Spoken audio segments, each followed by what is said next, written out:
The Concordat diplomatic vessel departed Earth orbit with haste, its hull still bearing the scorch marks from what the humans called conventional explosives, primitive devices that should have been ineffective against their advanced shielding.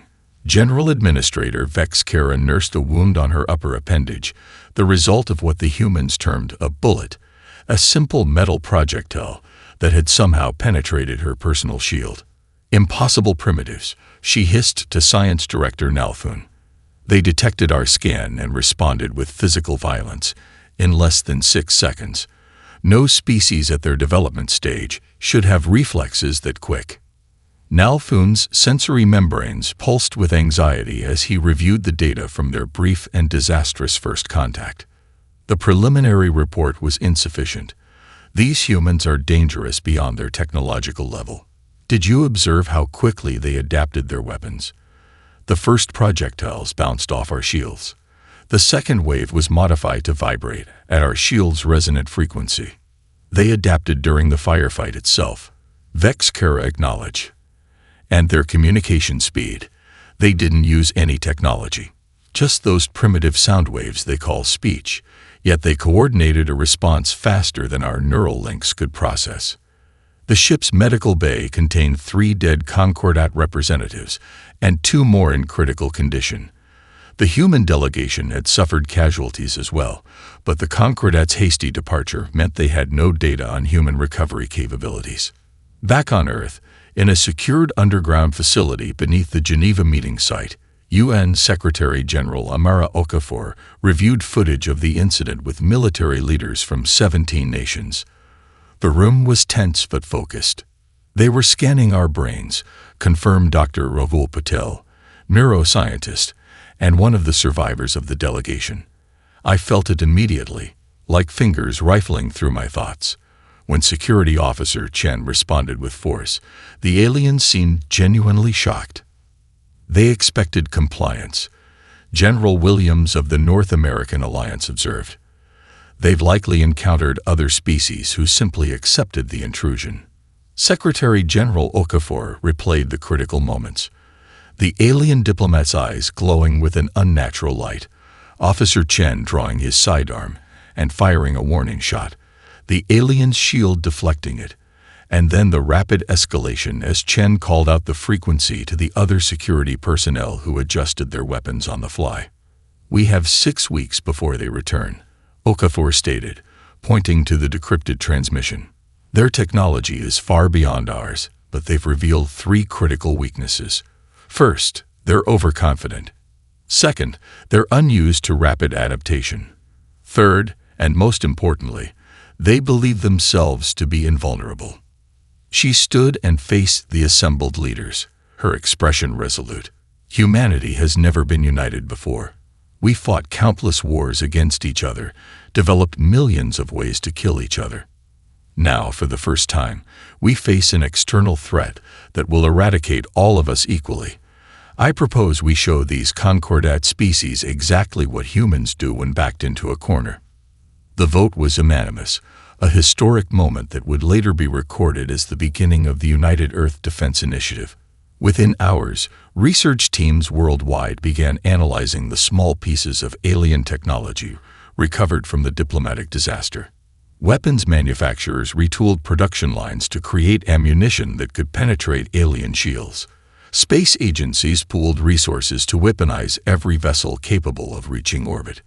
And deep in a laboratory beneath the Pacific Ocean, Dr. Eleanor Chen, whose brother had fired the first human shot in an interstellar war, made the initial breakthrough that would eventually lead to humanity's most devastating weapon, understanding how the Concordat species perceived reality itself.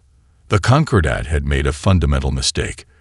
They had judged humanity by their technology, not by their spirit. They were about to learn the difference. Admiral Wei Chen felt the retrofitted oil tanker shudder beneath his feet as another gravitational wave passed through the fleet. Around him, the bridge crew worked with grim efficiency, their faces illuminated by the glow of hastily installed tactical displays. Russian mining fleet reporting heavy casualties. "Sir," Lieutenant Rodriguez called out. "They're requesting permission to execute maneuver kamikaze." Chen closed his eyes briefly. kamikaze, a tactic from Earth's history of desperation. Now standard protocol for ships too damaged to continue fighting. Permission granted. Tell Captain Petrov his sacrifice will be remembered. On the main view screen, 3 converted mining vessels, their hulls already breached in multiple places, accelerated toward a Concordat destroyer. The alien vessel attempted to evade, but the human ships had been stripped of all non-essential systems to maximize speed and maneuverability. The resulting collision tore the Concordat ship apart, plasma explosions blooming silently in the vacuum. "We've lost 37 ships," Commander Park reported, her voice steady despite the grim numbers. "But the Concordat has lost 22, including 2 of their capital ships. Their formation is showing signs of disorganization." Chen nodded. "They expected us to fight like a proper military force. Instead, we're fighting like pirates and guerrillas." He tapped his comm unit. "All ships, this is Admiral Chen. Execute Phase 3. I repeat, execute Phase 3. Across what remained of Earth's defensive fleet, captains acknowledged the order. Phase 3 was perhaps the most desperate gambit yet. Deliberate friendly fire. The UEN Defiant fired its main railguns directly at Allied vessels, the hypervelocity projectiles passing through their minimal shielding and continuing on to strike Concordat ships that had positioned themselves safely behind the human vessels they were engaging. Simultaneously, civilian satellites repurposed as mines detonated in seemingly random patterns, creating a chaotic debris field that the Concordat's automated navigation systems couldn't process fast enough. "They're adapting," Commander Park warned as a Concordat battlecruiser began systematically destroying the satellites before they could detonate. "Their tactical AI is learning our patterns." "Good," Chen replied with a grim smile. "Execute Operation Honeypot." The UEN Shanghai, a passenger liner converted to look like a command vessel, broadcast a sudden surge of communications and powered up its engines as if preparing to flee. The Concordat battlecruiser took the bait, diverting power to its pursuit systems, exactly as planned. From the asteroid belt, railgun platforms that had been silent throughout the battle suddenly opened fire. Hundreds of tungsten rods accelerated to a significant fraction of light speed, slammed into the battlecruiser from multiple angles, overwhelming its shields through sheer kinetic energy. The massive alien vessel cracked open like an egg, spilling atmosphere and crew into space. "Concordat fleet is pulling back to regroup," Rodriguez reported with disbelief in his voice. "Sir, I think we've pushed them back." Chen didn't allow himself to celebrate. "For now, they'll be back with a better understanding of our tactics.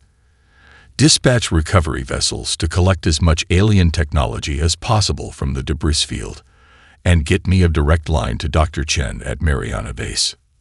As the bridge crew carried out his orders, Admiral Chen studied the tactical display showing the retreating Concordat vessels. Their technology was still vastly superior, but something fundamental had shifted in this battle. For the first time, the Concordat was facing an enemy that didn't fight according to the established rules of galactic warfare, because humans had never known those rules existed. "Sir," Commander Park said quietly beside him, "what do we do when they come back with reinforcements?" Chen's expression remained impassive. "We adapt again.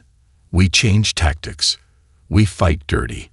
And we buy enough time for the science team to find us a real advantage." The Concordat had millennia of technological development on their side.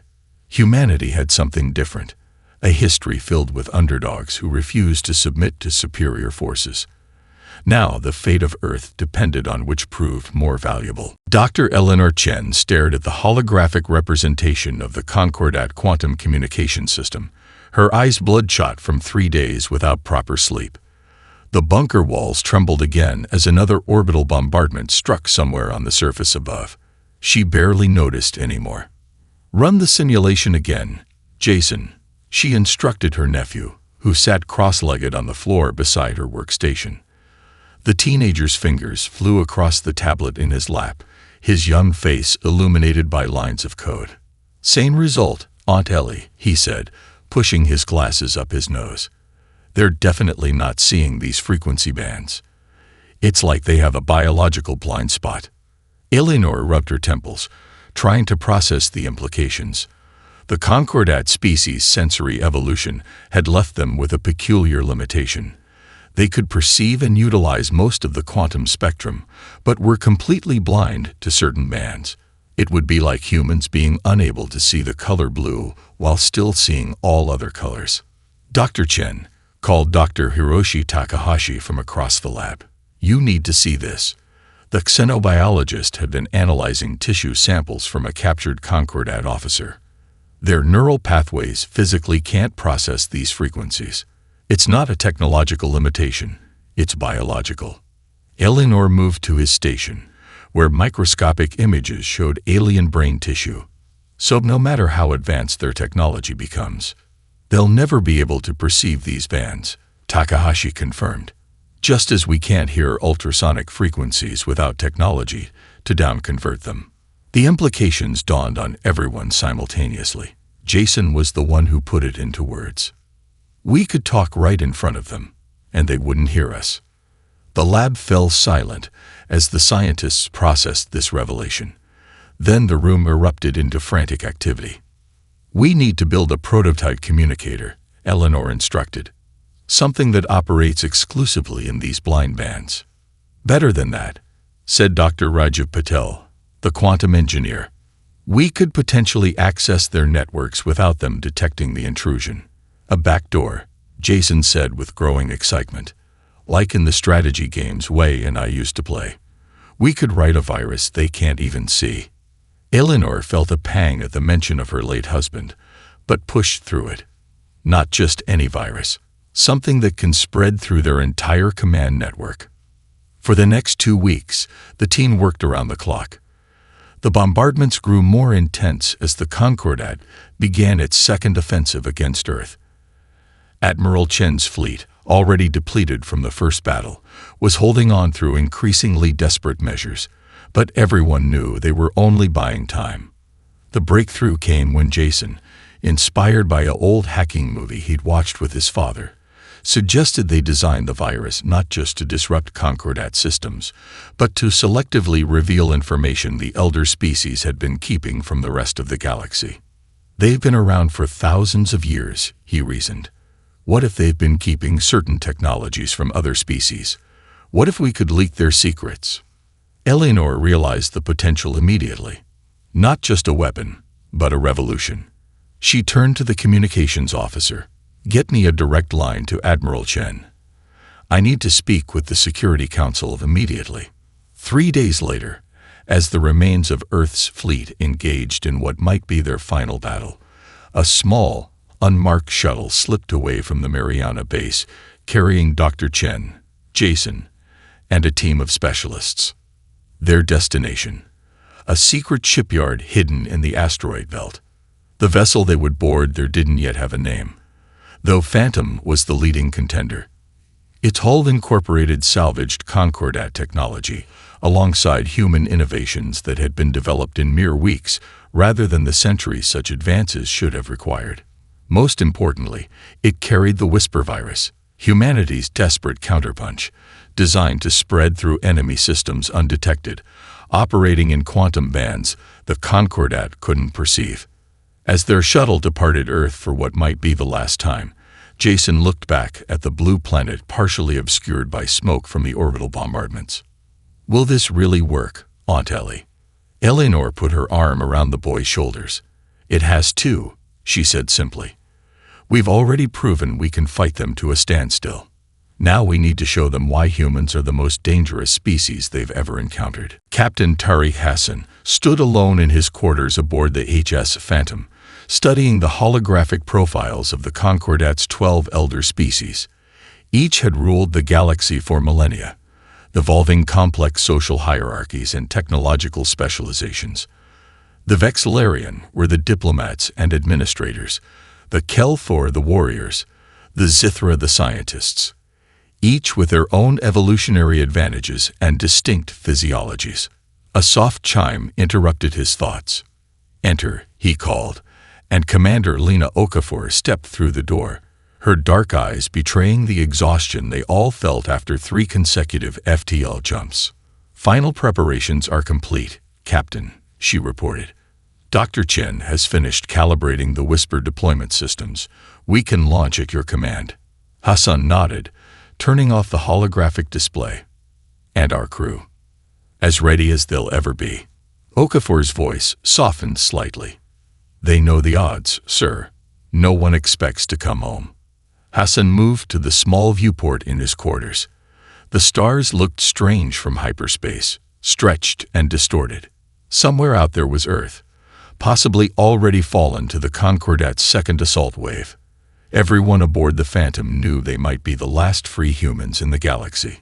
"Tell me, Lena," he said quietly, "does it bother you that our survival depends on a weapon designed by a 13-year-old boy?" Okafor smiled slightly. "I find it appropriate, actually. The Concordat has had millennia to perfect their technology. We've had weeks. Of course our solution would come from someone unconstrained by conventional thinking. A terrorist and a child save humanity," Hassan mused. "Not exactly the heroes I would have predicted." "You were never a terrorist, sir," Okafor corrected firmly. "You fought for water rights during the African drug crisis. The media just labeled you one. Tell that to the families of the people who died when we took the Nairobi Reservoir." Hassan turned back to face her. "History is written by the victors, Commander. If we succeed, perhaps they'll call us heroes instead of desperate savages." The ship's intercom interrupted them. "Captain, to the bridge. We're approaching our exit point."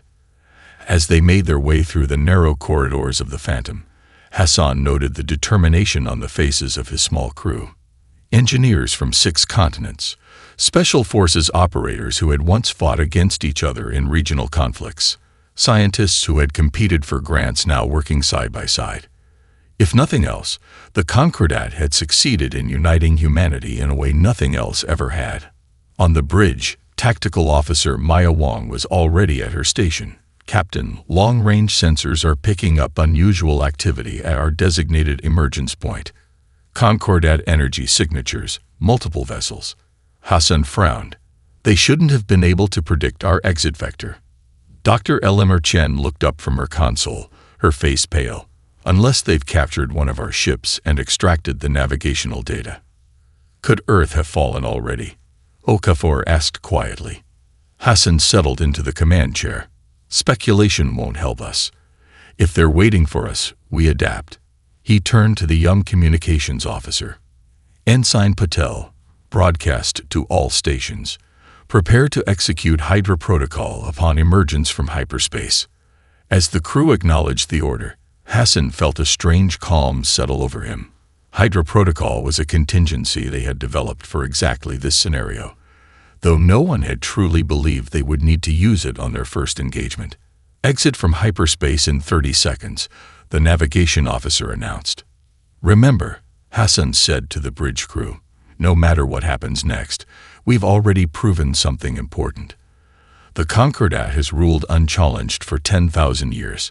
Today, a ship full of primitives is about to change that." The view screen flashed as hyperspace dissolved around them, revealing the gleaming hulls of 3 Concordat battlecruisers arranged in perfect tactical formation, weapons already charged. "Hydra Protocol engage," Wong announced as her fingers flew across her console. The HSS Phantom shuddered, and then appeared to catastrophically malfunction before the watching Concordat vessels. It was the beginning of the most audacious deception in human military history, and the first step in a journey that would reshape the galaxy. High Admiral Z. Varek of the Concordat battle fleet watched with satisfaction as the human vessel emerged from hyperspace directly into his carefully arranged trap. 3 Kel-Thor battle cruisers, the finest warships in the galaxy, formed a perfect triangulation pattern around the exit point, their crystalline hulls pulsing with charged energy.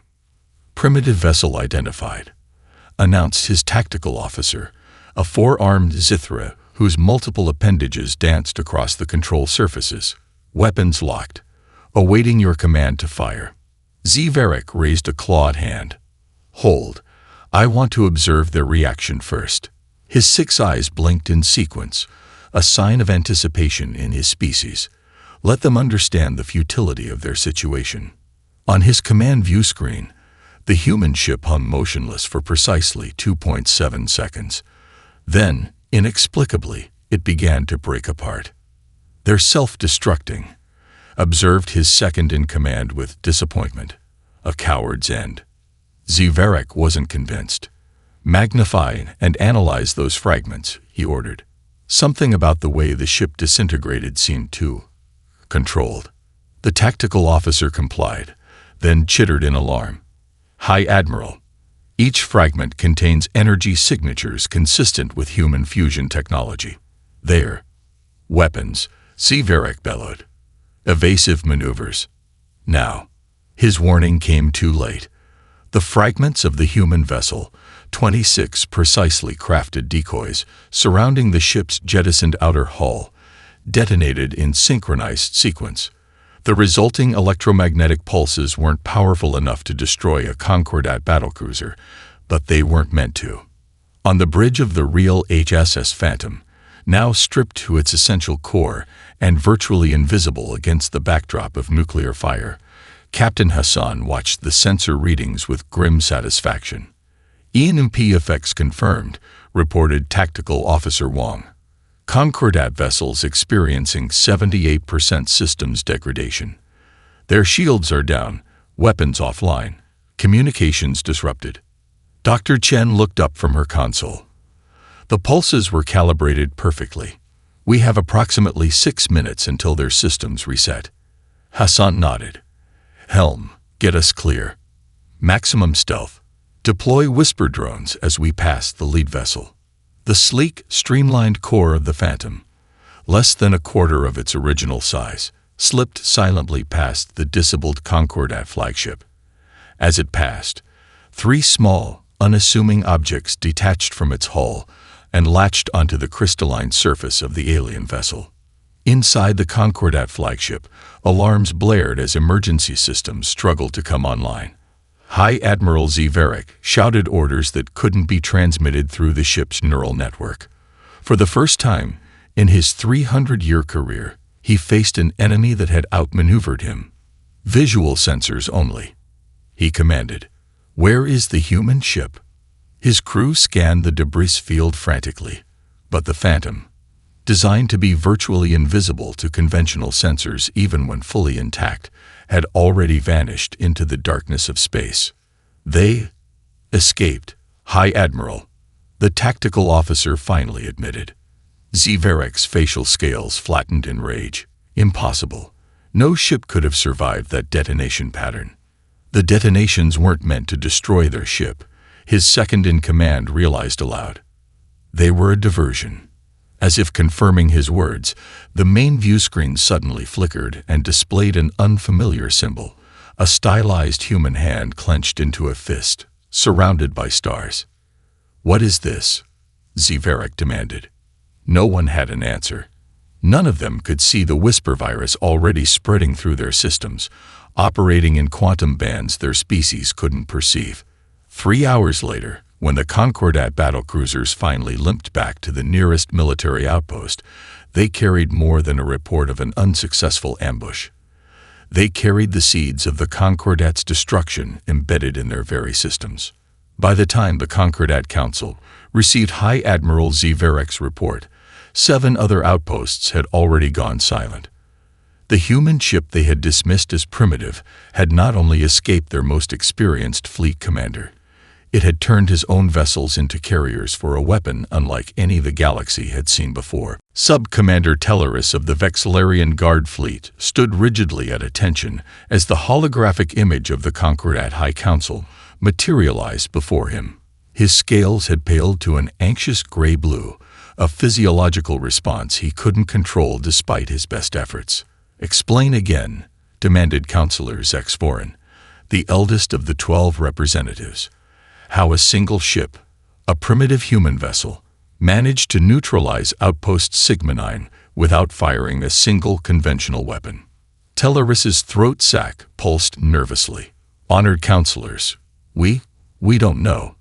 The outpost systems simply began shutting down. Communications, defense grids, even life support. By the time my patrol arrived, the entire station was dark. The only systems still functioning were displaying messages. Messages? What messages? Historical records, Counselor. Internal Concordat communications dating back thousands of years. Information about technologies that have been restricted from distribution to non-elder species. A murmur passed through the council chamber. Counselor Nithzera leaned forward, her crystalline exoskeleton glinting in the chamber's light. Was any personnel still alive? Yes, Counselor. They reported seeing nothing, detecting nothing. Simply a cascading system failure, followed by the appearance of a symbol on all functional displays. This symbol. The central display changed to show the now infamous image, a human fist surrounded by stars. The same one reported by High Admiral Zverek. Teleris nodded miserably. The same, Honored Council. And there's more. Before we lost contact with outposts Delta 7 and Gamma 12, they reported similar symptoms. The human ship was never detected approaching or leaving any of these facilities. The council chamber erupted in agitated discussion.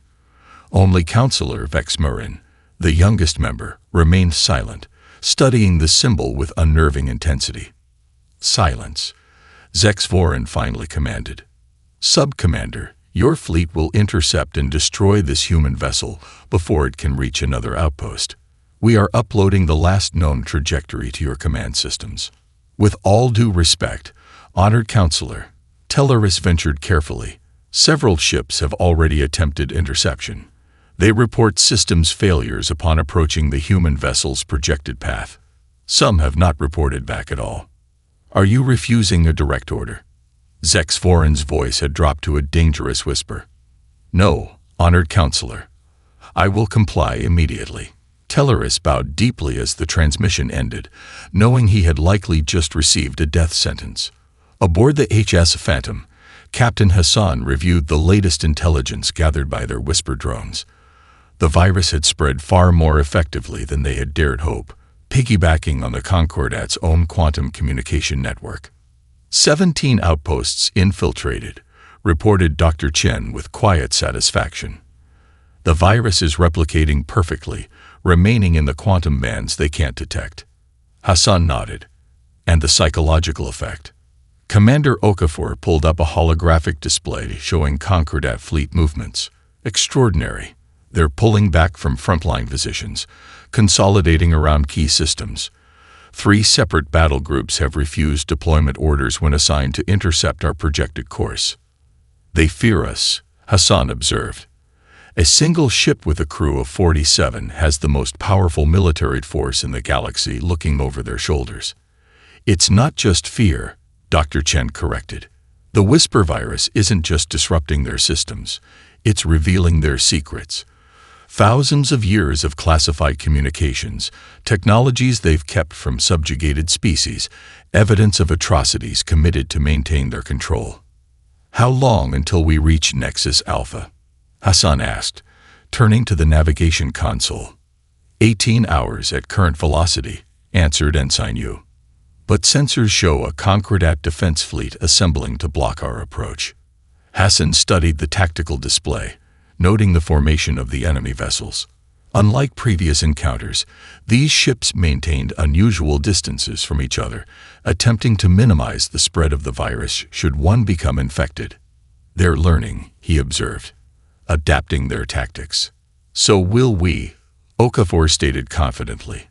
That's what humans do best. Hassan allowed himself a small smile. Set course directly for their fleet. No evasion, no stealth measures. The bridge crew exchanged surprised glances. Sir, Okafor questioned. Sometimes the best weapon is your reputation, Commander. Hassan's eyes remained fixed on the approaching Concordat fleet. Let's see if they're willing to test the legend they've created about us. Nexus Alpha hung in space like a crystalline spider at the center of a vast web of communication relays. The massive space station represented the pinnacle of Concordat engineering, a perfect dodecahedron with each face corresponding to one of the 12 elder species. For 10,000 years, it had served as the nerve center of galactic control, coordinating the subjugation of lesser species and maintaining the technological hierarchy that kept the elder races in power. Now it hung silent, its defense fleet scattered without firing a shot. Inside the central command nexus, Grand Primate HFY, Supreme Commander of Concordat Security Forces, watched in disbelief as his officers abandoned their posts one by one. "Stand fast," he roared, his ceremonial armor glinting under the emergency lighting. "This is treason. The human vessel is still approaching." Senior Commander Kelthorne, his most loyal officer for over a century, removed her neural interface crown and placed it carefully on her console. "With respect, Grand Primate, I can no longer follow orders based on lies." "Lies? What lies?" HFY demanded, even as more displays around the command center began showing classified historical records. Evidence of technology suppressed, rebellions brutally crushed, entire species kept artificially primitive to maintain the Concordat superiority. "The archives don't lie," Kelthorne said quietly. "I've devoted my life to protecting our civilization, believing we were guardians of peace. Now I learn we've been jailers." "Those archives are classified for the good of galactic stability," HFY insisted, but his command center continued to empty as more officers accessed the suddenly unrestricted information streaming through their neural interfaces. Aboard the Phantom, the infiltration team made their final preparations. Lieutenant Maya Wong checked her equipment one last time, the specialized interface device secured to her forearm. "Remember," Dr. Chen instructed, "you need physical contact with their main quantum core. The Whisper virus has opened a path for you, but only direct interface will allow full deployment of the final stage." Wong nodded grimly. 13 minutes to get in, upload the package, and get out. After that, the station's automated defense systems will likely overcome the virus's suppression effects. Captain Hassan addressed the 6-person team. "This is what we've traveled across half the galaxy to accomplish. Success means not just Earth's survival, but freedom for countless species who never knew they were being controlled." He paused, looking each team member in the eye. "It also means you'll likely never see home again." "With respect, Captain," Wong replied, "this mission became a one-way trip the moment we left Earth's orbit. We've made peace with that." The infiltration shuttle detached from the Phantom, using the virus-created blind spots in Nexus Alpha's sensor grid to approach undetected. Behind them, the Phantom maintained position, ready to create a diversion if needed. Commander Okafor watched the shuttle disappear against the massive station's surface. "Do you think they'll make it?" "If anyone can," Hassan answered quietly, "it's them." Inside Nexus Alpha's central core, Lieutenant Wong led her team through eerily empty corridors. The few Concordat personnel they encountered seemed disoriented, consumed by the information flooding their neural interfaces. Many didn't even notice the human intruders slipping past. "It's like they're in shock," observed Specialist Rodriguez. "Their entire worldview is collapsing." Wong didn't slow down. "Stay focused. We have 9 minutes remaining." The quantum core chamber doors stood open, their security protocols disabled by the Whisper virus. Inside, the massive crystalline structure pulsed with energy, the heart of the Concordat's communication network, connecting every outpost, ship, and colony across their vast territory. Wong approached the interface terminal, attaching Dr. Chen's device to the alien technology, initiating final upload. Now, the core's pulsing rhythm faltered momentarily, then resumed at a different frequency. Throughout Nexus Alpha, every display simultaneously showed the now infamous human fist symbol, before being replaced by a simple message in all known galactic languages. "The truth is free." Across thousands of worlds, billions of beings received unrestricted access to technologies and knowledge that had been kept from them for millennia. The revolution cascade had begun, ignited by a single human ship carrying a virus, designed by a grief-stricken physicist and her teenage nephew. The massive observation dome of Unity Station curved overhead, revealing a breathtaking panorama of Earth and the assembled fleet. Ships of dozens of designs, many incorporating technologies that would have been unimaginable a year ago, formed a protective constellation around the newly constructed diplomatic hub. Admiral Tariq Hassan, his once black hair now streaked with silver, adjusted the formal dress uniform that still felt unfamiliar after a lifetime in tactical gear. Beside him, Dr. Eleanor Chen watched the delegates filing into the central chamber, her nephew Jason hovering nearby, awkwardly tugging at his ceremonial attire. "Did you ever imagine this?" Hassan asked quietly, gesturing to the assembled representatives of 317 formerly subjugated worlds. "When we left Earth, I thought we were on a suicide mission to buy humanity a fighting chance." Eleanor smiled, the grief in her eyes now tempered with purpose. "Why would have loved to see this? He always said humanity's greatest strength wasn't our technology, but our stubbornness." "Stubbornness and adaptability," Hassan corrected. "And a teenage boy who saw what no one else could." Jason blushed at the reference. At 14, he had become something of a reluctant celebrity, the boy who had spotted the quantum blind spot that brought down an empire. Universities across a dozen worlds were already offering him scholarships. Commander Okafor approached, now bearing the insignia of a vice admiral. "It's time, sir. The delegates are assembled." The central chamber of Unity Station had been designed specifically for this historic gathering. Constructed using a blend of human ingenuity and newly liberated Concordat technology, its architecture accommodated species of wildly different physiologies and environmental needs. At its center stood a simple pedestal containing the document that would formalize the new galactic order. As Hassan took his position at the speaker's platform, the chamber fell silent. Many of the delegates had traveled for weeks to attend, representing worlds that had been subjugated for millennia. Among them, in a section marked by subtle but unmistakable isolation, sat the representatives of the 12 elder species, their once opulent regalia noticeably subdued. "One standard galactic year ago," Hassan began, his voice carrying clearly through the translation fields, "a single human ship entered Concordat space on what we believed would be our final mission. We carried with us not superior weapons or overwhelming force, but something the Concordat had never anticipated: the truth." Murmurs of agreement rippled through the assembly. The revolution cascade freed not only humanity, but thousands of species across the galaxy. It revealed that the technological hierarchy that kept the elder races in power was artificial, a construct designed to control, not to protect or elevate. Hassan gestured toward the Terran Accords displayed on the central holographic projector. "Today, we formalize a new approach to galactic civilization. Technology will be shared openly. Knowledge will flow freely. No species will be deemed inherently superior to another. Strength will be measured not by destructive capability, but by contribution to our collective flourishing." The delegates rose in waves of approval, tentacles, appendages, and hands raised in support. Only the elder species representatives remained seated, their postures conveying resignation rather than opposition. Primarch Zexforin, once the most powerful being in the galaxy, approached the pedestal.